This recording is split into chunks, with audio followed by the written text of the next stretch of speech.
So in 1990, I was asked by Roy Lichtenstein to fill in for his assistant who was going on vacation for 2 weeks. And it just happened that 2 days before I had bought a new camera, a Hasselblad camera. And after the first day of working with Roy, which was pretty amazing to be in his studio, I asked Roy if he minded if I brought my camera in the next day, as he was going to be out of town. And I thought, you know, maybe I could read the instruction manual and get a little familiar with my camera. And he said, you don't have to wait for me to be gone, you can photograph whenever you'd like. In front of me, I had known of Roy's work for a long time. There was a book that was used in my university studies called Art About Art, and Roy's painting was on the cover.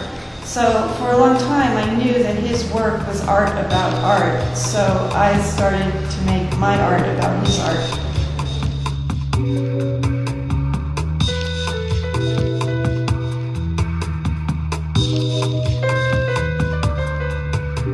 For maybe 7 years I didn't take pictures, but I never thought that I would abandon photography.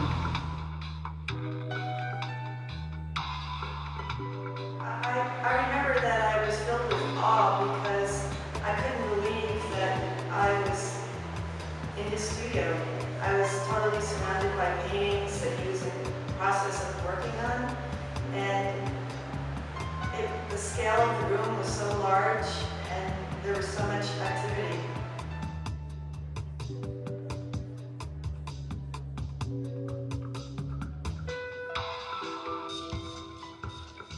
This photograph, which is called Roy with Reflections on the Prom, is probably one of my favorite photographs from the series. I have often thought that if there was an emergency and I had to evacuate, it would be the one photograph I would take with me.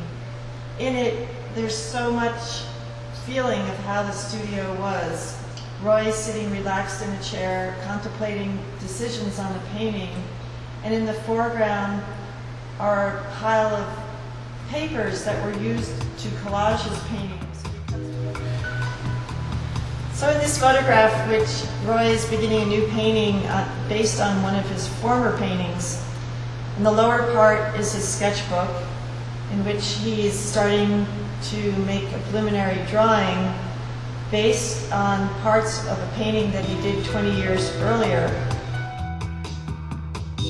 But for me, this was really a portrait of Roy because that's exactly how he left it when he went for lunch, the way he put his glasses on the book. And I think it's fun to see how he used his scissors as a paperweight. And you can also see so many pieces of paper stuck in the book on the top that note ideas or places that he wanted to go back and refer to. This photograph, it was really exciting. What happened was Roy had asked me to do inventory of things in his Southampton studio as he was getting ready to have a major retrospective at the Guggenheim Museum in New York. So in going through some of his files, I found envelopes that contained clippings that he had made probably in the early 1960s when Roy's career really broke, where the whole pop movement seemed to originate from. And in this envelope, which on the outside was marked simply explosions, I found all these clippings from comic books that were of war scenes with explosions of tanks and airplanes and so forth.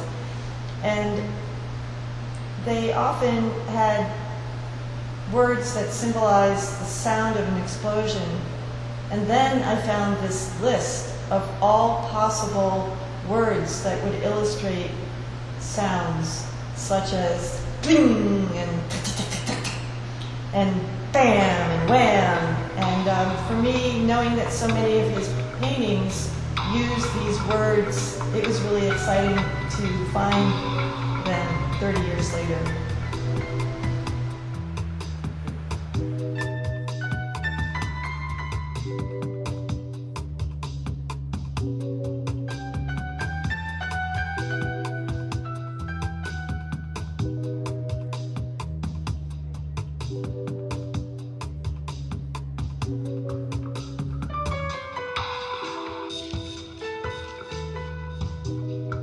So in this photograph, Roy in Van Gogh's bedroom, the scale of the painting was so large, and it's in his New York studio where normally he painted even larger paintings because he had such huge doors that he could get the canvases out. And very often these really large canvases went to big corporate spaces or they went to museums. This particular painting, I believe, will eventually be in the collection of the National Gallery in Washington, D.C. And it was one of the last photographs I did in this series. It's probably 1992, I think. And in it, Roy is painting repainting or recreating Van Gogh's bedroom, which is where Van Gogh was living towards the end of his life when he was in and out of the hospital, being really ill. And the fun thing about this photograph for me was a few years later, after I took the photograph, Roy gave a presentation of his own work. And when he got to a slide of this painting, he told this funny story about how Vincent van Gogh would probably be really happy when he came home from the hospital because Roy had given him some new furniture and had cleaned up the room a lot. And you know, it was so apropos for the humor that Roy not only had in his paintings, but also that he had towards his art making. He had a really fantastic dry sense of humor, but at the same time he was so intelligent and succinct in his ideas. So for me in this painting, in this photograph of the painting, or Roy in the painting, I loved it that in Van Gogh's room, and I love the way the floor of his studio had so much visual activity, how it in a way mimicked the way Roy had illustrated the floor in Van Gogh's bedroom. And you know, it's kind of fun, the things that Roy did in this painting, because he gave Van Gogh modern chairs. I think those are tower chairs, which were probably, you know, early, mid 20th century, much after Van Gogh was alive.